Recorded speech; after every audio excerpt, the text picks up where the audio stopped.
Hello friends, আমি শুভম। একটা Bangla cinema release করতে চলেছে যার নাম রাশ, যেটা ডাইরেক্ট করছে তথাগত মুখোপাধ্যায়। কাস্টে আছে Vikram da in a lead role. এবার যেসব দর্শক না গলা ফাটায়, চিৎকার করে আমরা বাংলা সিনেমার পাশে আছি, ফেসবুকে এত লম্বা চওড়া ভাষণ লেখে, তারা কি বাংলা সিনেমার পাশে সত্যি আছে? তারা কি হল ভরিয়ে বাংলা সিনেমাটা দেখতে যায়? সব দর্শক না, কিছু এরকম দর্শক আছে যারা প্রতিনিয়ত রিভিউয়ারদেরকে দোষ দেয় যে রিভিউয়াররা বাংলা সিনেমাকে ভালো বলে না, সবসময় খারাপই বলে, খারাপটাই দেখতে পায়, ভালো কিচ্ছু দেখতে পায় না, আমাদের জন্য নাকি বাংলা সিনেমার বদনাম হচ্ছে, বাংলা সিনেমার মান পড়ে যাচ্ছে। এসব যারা বলে তারা কি বাংলা সিনেমার পাশে আছে? এই যে ধরুন, এই যে রাশ বলে ট্রেলারটা এসছে, খুবই মিষ্টি একটা ট্রেলার, সুন্দর একটা ট্রেলার। এই ট্রেলারটা 2 ঘন্টার উপরে হয়ে গেছে, রিলিজ করা আছে ইউটিউবে। কত ভিউজ হয়েছে জানেন? মাত্র 1700-1800 ভিউজ হয়েছে, 2000ও ক্রস করতে পারেনি এখনো পর্যন্ত। তাহলে এই পাশে থাকা দর্শকগুলো কোথায়? যারা যারা লম্বা চওড়া লেখা লেখে তারা কোথায়? এবার এই ট্রেলারটার মধ্যে আসি, কেমন লাগলো এই ট্রেলারটা? খুবই মিষ্টি এবং খুবই সুন্দর একটা ট্রেলার।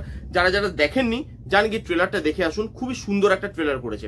পজিটিভ দিক নেগেটিভ দিকে আসবো, তার আগে গল্পটা বলি। বিক্রম দা অনেক ছোটবেলায় বাবার হাত ধরে গ্রামের বাড়ি ছেড়ে কলকাতায় পাড়ি দিচ্ছে, কলকাতায় থাকে, কাজকর্ম করে। অনেক বছর বাদে তিনি গ্রামের বাড়িতে ফিরে আসছে, অনেক স্মৃতি নিয়ে তার ছোটবেলায় ফিরে আসছে তিনি। এবং এই ফিরে আসাটা সবার চোখে যে ভালো তা কিন্তু নয়, কাদের চোখেই ফিরে আসাটা ভালো নয়। এবং এই যে ফিরে আসছে, সেই জার্নিটাই বা কিরকম হবে সেটা আপনি হলে গেলে দেখতে পাবেন, যখন আপনি রাশ বলে সিনেমাটা হলে দেখতে যাবেন 6 জুন। এবারে ট্রেলারটার মধ্যে আসি কি কি ভালো লাগলো। দেখুন, প্রথমত ট্রিটমেন্ট।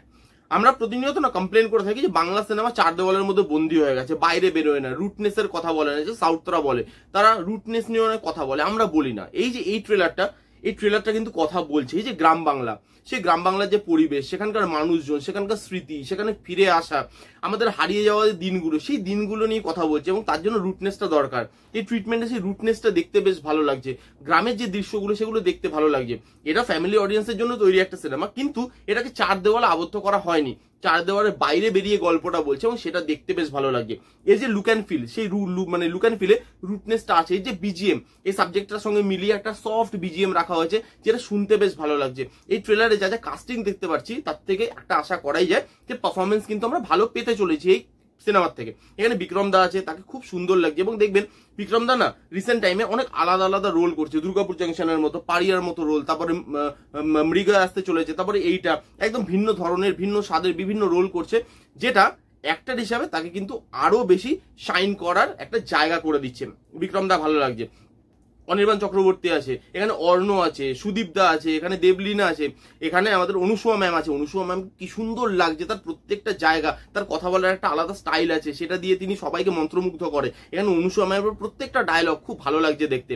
এখানে ডায়লগগুলো খুব ভালো রাখা হয়েছে। একটা জায়গায় দেবলীনা বলছে যে আমরা এক এক সময় মানে ভুলটাকেও ঠিক বলে বিচার করি খালি ইমোশনের মধ্যে দিয়ে।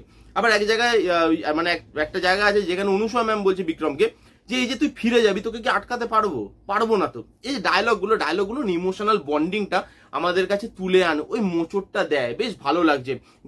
গ্রামটাকে যেভাবে দেখানো হয়েছে, ফিরে আসার গল্পটাকে যেভাবে দেখানো হয়েছে, যেভাবে এটার মানে look and feel, sound design, colour টোনের কাজ করা হয়েছে, রুটনেসটাকে মাথায় রেখে, ডায়লগ ভালো ভালো রাখা হয়েছে, কাস্টিং ভালো রাখা হয়েছে।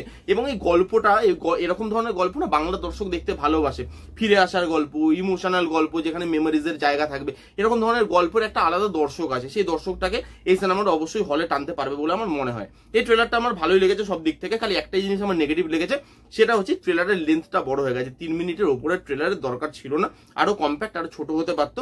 বেশ কিছু জায়গায় না গল্প রিভিল করে দিচ্ছে, এবং সেই জায়গাটা আমার মনে হয়েছে এই সিনেমার জন্য খারাপ। এত বড় ট্রেলার করার কোনো দরকার নেই, আরো কম্প্যাক্ট, আরো ছোট হলে ট্রেলারটা দেখতে আরো বেশি মজা আসতো। একটা নেগেটিভ দিক বাদ দিলে বাকি ট্রেলারটা আমার ভালো লেগেছে। ইমোশনটার সাথে আমি কানেক্ট করতে পেরেছি। কারা কারা দেখেছেন রাশের ট্রেলার কমেন্ট করে জানান, যারা যারা দেখেননি জানিয়ে দেখে ফেলুন। কেমন লাগলো রিভিউটা জানাতে ভুলবেন না। ভালো লাগলো please give it a Thums up, like করবেন, কমেন্ট করবেন, শেয়ার করবেন, চ্যানেলটাকে মাস্ট সাবস্ক্রাইব করবেন। দেখা হচ্ছে নেক্সট কোনো ভিডিওতে। ততক্ষণ bye bye, take care and be safe.